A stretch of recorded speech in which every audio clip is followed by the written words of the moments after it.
Hello, and welcome to the first ever Thought to Thread YouTube video podcast. We're just kind of rolling with it at this point. My name is Tyler. I use he, him pronouns, and I am the maker / creator behind Thought to Thread. So really what I want to do with this YouTube page is just share stories. I want to make community and connections. I want to hear what other people are working on. I want to discuss things. I love my Instagram, which is where my main kind of content lives, where I do a lot of my dialogue and interactions with different community members. But I really wanted to expand into YouTube. So a little bit about me. My name is Tyler, born and raised in Wasilla, Alaska, very small town. I got out as far as I could go and as fast as I could go at a pretty young age, and I went to culinary school in upstate New York. There, I really learned that I love food, but I did not want to be in the kitchen. So I worked for my current company that I'm at now, and I ended up making the transition out here to Seattle. And over the pandemic, I realized that I needed something to do. My grandma had always taught me to crochet, but I really wanted to try knitting. So I picked it up and I was hooked. I was so obsessed with knitting there for a minute. But I had a really hard time figuring out what colors I liked, what type of techniques I liked to wear, what I didn't like to wear, what I wanted to make as gifts. So I decided to give dyeing a try. I just could not get this idea out of my head. And so I started dyeing and I absolutely loved it. I have had so much fun dyeing. So I posted a few pictures online. People really started to like it. Then I decided, why not make a little business out of this? So now I part-time operate Thought to Thread. I hand dye all of the yarns that you see behind me. This is all of my yarn. My personal stash is in a little drawer over there. But I thought, why not just jump in and share what I'm working on? First, I'm a big coffee drinker, so I will probably be sipping on some coffee, or I will be working on a cocktail or having a glass of wine during these conversations.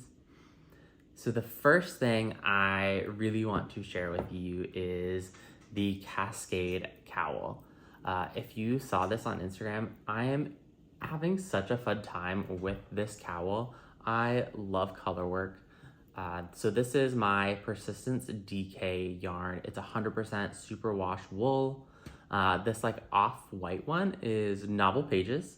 It is inspired by my love for books. If you cannot tell, I'm a big reader. This is a special yarn that I'm calling the Night Court. So if you have read A Court of Thorns and Roses or ACOTAR or anything Sarah J. Maas, you're very familiar with the world and the Night Court.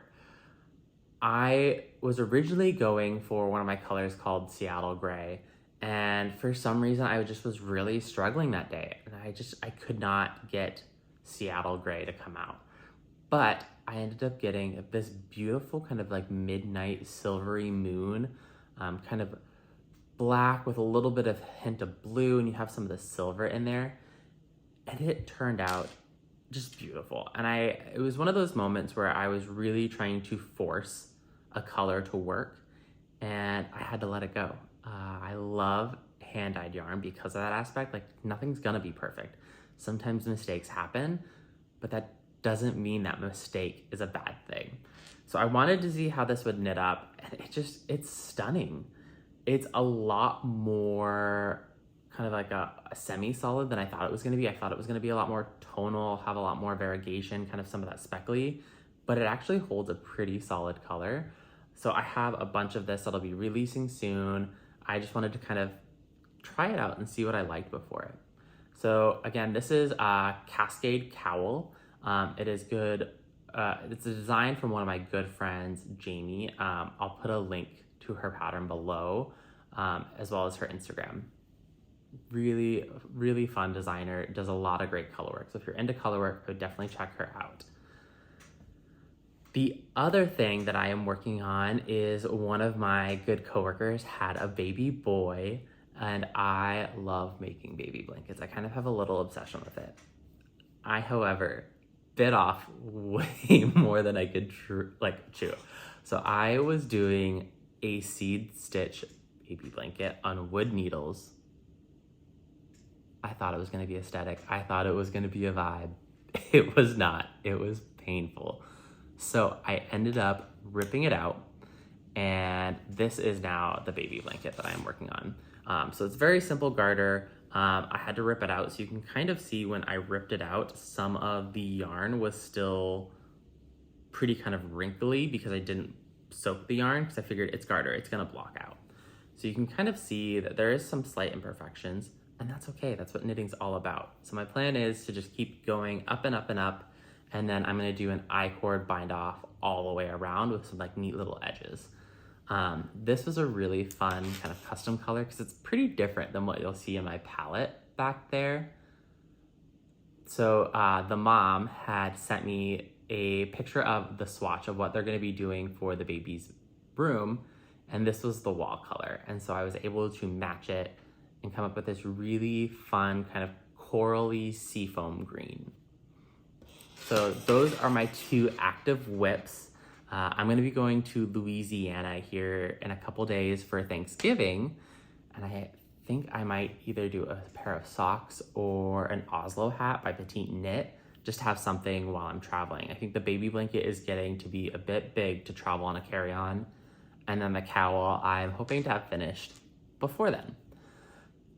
Okay, so two other things that I want to talk about. So I talked about how this color is kind of inspired by A Court of Thorns and Roses, the Night Court. On my Instagram, I had shared my first ever true like book inspired emotions colorways. So first, what are emotion colorways? Emotion colorways are these lovelies right here. They are where I just take the yarn and I treat it like a canvas. I paint the yarn.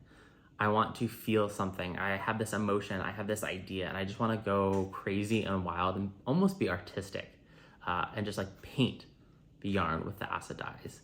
And so I read the book Yes Daddy, which content, trigger warning, please check before reading this book because there are some really sensitive topics in that book. But if you're okay with that, it's a great book. It's really about this boy who is fantasizing about this idea of a daddy-son relationship where daddy's gonna pay for everything and help propel him into this playwriting career.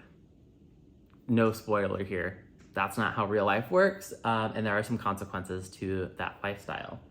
The cover though is just absolutely stunning and beautiful. So this is that colorway. That is inspired by the book Yes Daddy. So this is in my sock yarn. It is fingering weight. It is a 55% superwash merino, 25% nylon, and 20% kid mohair, and it's about 438 yards.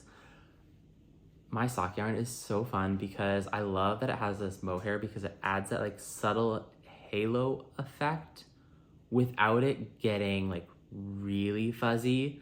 I personally am not the biggest fan of working with mohair, but mohair is really tough. So when you think about it in sock yarn, it's adding that extra toughness so it doesn't break down. So there's a lot of time in the book where the characters are by the pool or by the water, and you can kind of see this journey a little bit on the cover even of things start really peaceful and calm and great, and you're like, this is fantastic. And then it starts to get a little bit more complicated. It starts to get a little bit more tricky. And then it starts to get a little dark. Not a little dark, it gets pretty dark, not gonna lie. And then there's some blood red at the very bottom.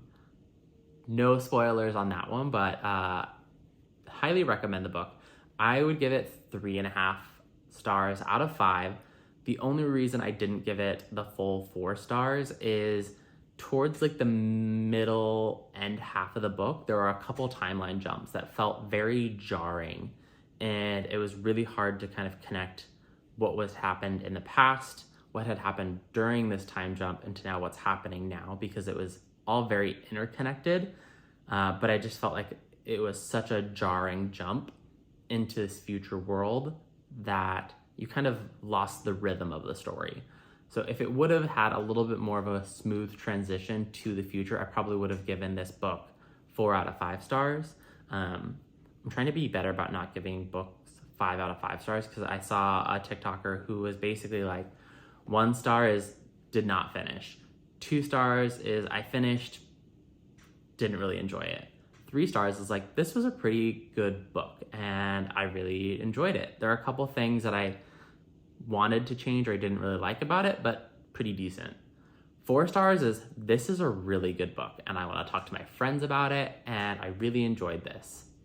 5 stars is, this is the best book I've ever read. I will probably reread it again in the future and I can't get it out of my head. So using kind of those definitions, it was really good. There were a couple things that I was kind of like, I wanted some more, but I wasn't quite getting that, but it was still really good. So 3.5 is my rating. Okay, so I talked a little bit about what I'm working on, this colorway that I was inspired by a book. The last thing I wanted to kind of talk about on this episode is my next book that I just finished and that I'm going to be basing my next colorway on. So this is Notes on an Execution by Danya Kukafka. Kukafka. I totally butchered her last name. She's one of my friends, so she's gonna kind of probably judge me for butchering her last name. Kukafka.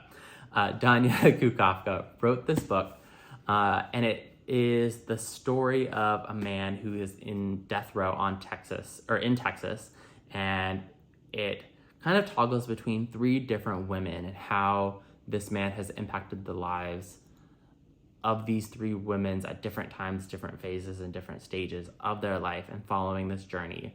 So you have this really nice balance of what's happening in the future, what happened in the past, and they're all kind of working towards the middle or this moment of this man's execution. The way Danya gets you inside of almost the bad guy's head, you're like, is he the bad guy? Is he just twisted? Did he have some childhood trauma? Like, you kind of almost in a way root for the bad guy a little bit, very similar to You by Caroline Kepper or the show on Netflix. Such a phenomenal writer, and you just have these beautiful visuals in your head. And so I'm going to be inspiring my next emotions colorway off of this book. So I'll probably get that dyeing right around after Thanksgiving once I get back from Louisiana. So yeah, that is the very first episode. We're just trying things out here. If you liked some of the things that I talked about, let me know in the comments. If there are things that you're like, that really wasn't super interesting, that's okay. Let me know in the comments. I want to hear your thoughts. I want to know what you're thinking.